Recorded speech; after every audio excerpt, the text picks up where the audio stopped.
యువతను ఒకప్పుడు ఉద్యోగాల కొరత సమస్య వేధిస్తే ఇప్పుడు వారికి ఉద్యోగాల కోత అనే మరో సవాల్ ఎదురైంది. ఏఐకు డిమాండ్ రోజురోజుకి పెరుగుతున్నందున ఈ సమస్య భవిష్యత్తులో మరింత ముదిరే అవకాశం ఉందనే ఆందోళన వ్యక్తమవుతోంది. ఈ నేపథ్యంలో యూనివర్సల్ బేసిక్ ఇన్కమ్ అనే కాన్సెప్ట్ చర్చనీయాంశమైంది. ఇంతకీ ఈ యూబీఐ అంటే ఏంటి, మన దేశంలో అమలులో ఉందా? ఈ రోజు బిగ్ స్టోరీలో తెలుసుకుందాం.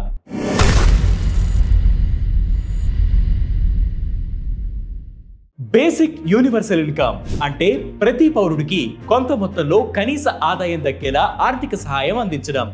ఇది 3 రకాలుగా ఉంటుంది. ఒకటి, పౌరుల ఆర్థిక పరిస్థితి ఆధారంగా ఒక ఫిక్స్డ్ అమౌంట్ ని వారి ఖాతాల్లో వేయడం. రెండవది, కేవలం నిరుద్యోగులకి మాత్రమే ఆర్థిక సహాయం అందించడం. ఇక మూడవది, కుటుంబాల ఆర్థిక స్థితిని బట్టి డబ్బులు ఇవ్వడం.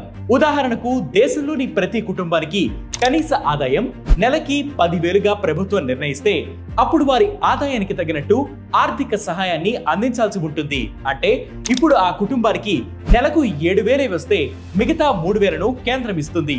ఒకవేళ ఆ ఫ్యామిలీ ఇన్కమ్ 8,000 అయితే ప్రభుత్వం 2,000 ఇస్తుంది. మినిమం ఇన్కమ్ సంపాదించుకోగలిగే కుటుంబాలకు ప్రభుత్వం నుంచి ఎలాంటి సాయం అందదు.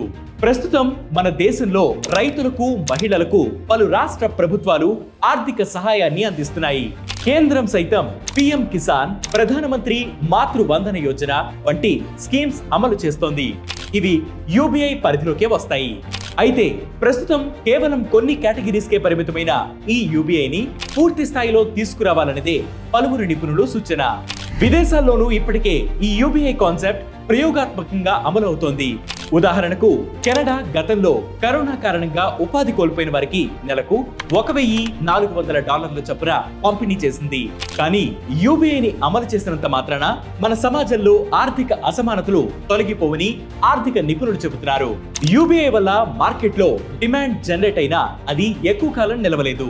పైగా ప్రభుత్వాలపై భారం కూడా పడుతుంది. కాబట్టి యూబీఐతో పాటు ఉపాధి అవకాశాలు మెరుగయ్యే దిశగా చర్యలు చేపట్టి సోషల్ సేఫ్టీ నెట్ బలంగా ఉండేలా జాగ్రత్తలు తీసుకోవాలి.